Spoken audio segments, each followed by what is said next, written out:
36শে জুলাই অথবা 5ই আগস্ট জনগণ এইটি জয় করেছে এবং অনেক রক্তের এবং আত্মত্যাগের ভিতর দিয়ে আমরা কিন্তু এই 5ই আগস্টের মুহূর্তটি পেয়েছি। ফলে সেটি জনগণের জন্য উন্মুক্ত করে দেওয়া এবং জনগণের বিজয়কে ধারণ করে রাখার উদ্দেশ্যেই এই গণভবনকে জাদুঘরে পরিণত করা হবে।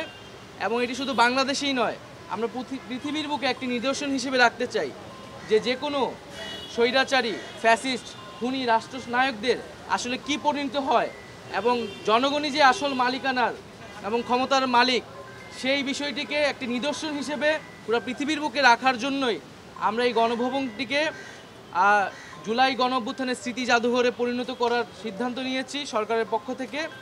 এবং সেই উদ্দেশ্যে আজকে আমাদের প্রাথমিক ভিজিট ছিল, যেখানে আমরা এখানে যারা দায়িত্বরত আছেন গণপূর্ত এবং স্থাপত্য বিভাগের দায়িত্বশীল তাদের সাথে কথা বলেছি, তাদের থেকে আমরা প্রাথমিক পরামর্শ নিয়েছি এবং আমাদের আকাঙ্ক্ষাগুলো বলেছি যে আমরা কিভাবে দেখতে চাই এবং একটি ফর্মাল কমিটি করার জন্য নির্দেশ দেওয়া হয়েছে।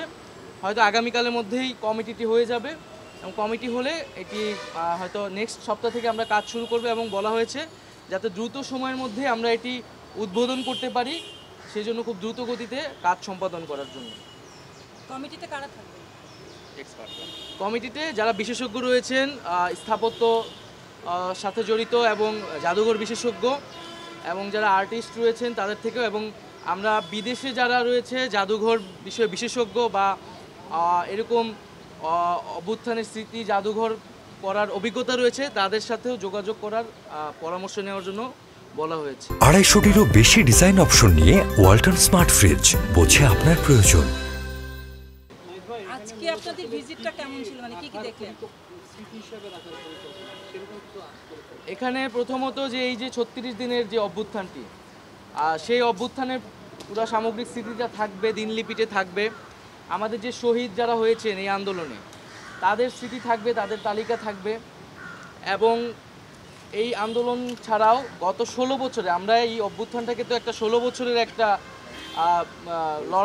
লড়াইয়ের একটা মুহূর্ত আমরা 5ই আগস্টে পেয়েছিলাম। তো এই পুরো 16 বছরের যে আমাদের যেই নিপীড়ন হয়েছে, যারা গুম হয়েছে তাদের তালিকা থাকবে এবং যাদের বিচার বহির্ভূত হত্যা হয়েছে, এই সকল বিষয়গুলোর একটা রিপ্রেজেন্টেশন থাকবে।